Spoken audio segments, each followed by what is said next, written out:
হযরত আবু যর রাদিয়াল্লাহু তাআলা আনহু থেকে বর্ণিত قال رسول الله صلى الله عليه وسلم রাসূলুল্লাহ সাল্লাল্লাহু আলাইহি ওয়াসাল্লাম বলেন, হযরত আবু যর রাদিয়াল্লাহু তাআলা আনহু বলেন, একদিন আল্লাহর রাসূল সাল্লাল্লাহু আলাইহি ওয়াসাল্লাম শীতের মৌসুমে বাইরে তাশরীফ আনলেন। আল্লাহর রাসূল সাল্লাল্লাহু আলাইহি ওয়াসাল্লাম যখন বাইরে তাশরীফ আনলেন তখন দেখলেন যে গাছের পাতাগুলো ঝরঝর করে পড়তেছে। তখন তিনি একটা গাছের ঢাল ধরলেন, ফলে গাছের পাতাগুলো আরো বেশি করে ঝরতে পড়তে লাগলো।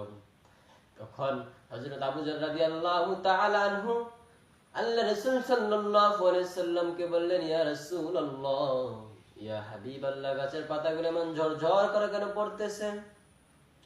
তখন আল্লাহর রাসূল সাল্লাল্লাহু আলাইহি ওয়াসাল্লাম বললেন, হে আবু যর, দুনিয়াতে আমার কোন বান্দি যদি আল্লাহকে খুশি করার জন্য যদি নামাজ পড়ে, তাহলে আজকে গাছে